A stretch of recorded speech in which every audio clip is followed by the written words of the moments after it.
From Amateur Radio Newsline Report, number 2216, these are the Ham Nation headlines for Wednesday, April 22nd, 2020.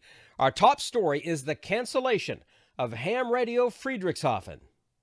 The major global amateur radio event was scheduled for the 26th through the 28th of June in southern Germany. New regulations announced by Chancellor Angela Merkel and Bavaria's President Markus Söder have ended prospects for any large events at least through to the end of August. Newsline will provide more information as it becomes available.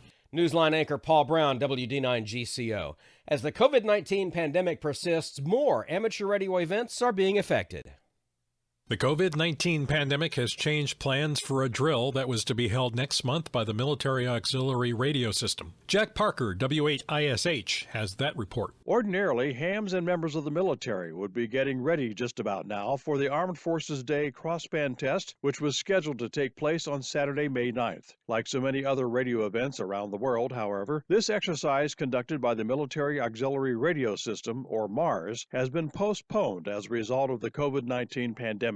The MARS interoperability test involves military stations using selected military frequencies to announce what amateur radio frequencies they are monitoring to enable crossband contacts to be made. Armed Forces Day test planners said the government stations involved in the event may not necessarily be available because of the worldwide crisis. Planners are instead looking at scheduling a similar event in November in conjunction with Veterans Day. For Amateur Radio Newsline, I'm Jack Parker, W8ISH. The much-anticipated inaugural Youth on the Air summer camp in IARU Region 2 has also been canceled. The camp was to have been held in the Cincinnati, Ohio area on June 21st through the 26th. Organizers are trying to plan for an online event as an alternative in June if possible. The camp itself will be postponed until June of 2021. In New York, hams are preparing a statewide thank you to those on the front lines of this unprecedented pandemic. Hams in New York State, which has more COVID-19 patients than any other U.S. state and more cases than any other nation, are giving the world's biggest amateur radio thank you to the men and women on the front lines. The Great South Bay Amateur Radio Club in Lindenhurst, New York, is coordinating the activation of special event station K2H, that's H for Heroes, starting May 1st and running through May 31st. This is a statewide activation with hams in every county throughout the state operating in the spirit of gratitude for the police, firefighters, mortuary workers, medical professionals, and food service workers, the people who keep things moving while the world itself seems to have stopped.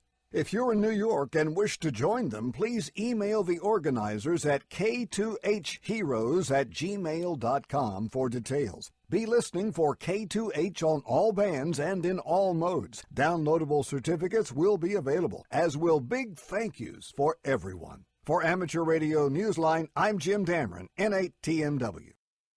And a reminder that the nominating period for the 2020 Bill Pasternak WA6ITF Newsline Young Ham of the Year Award is now open. You'll find the form on our website, arnewsline.org, under the Awards tab. The award will be presented Saturday, August 22nd at the Huntsville Hamfest in Alabama.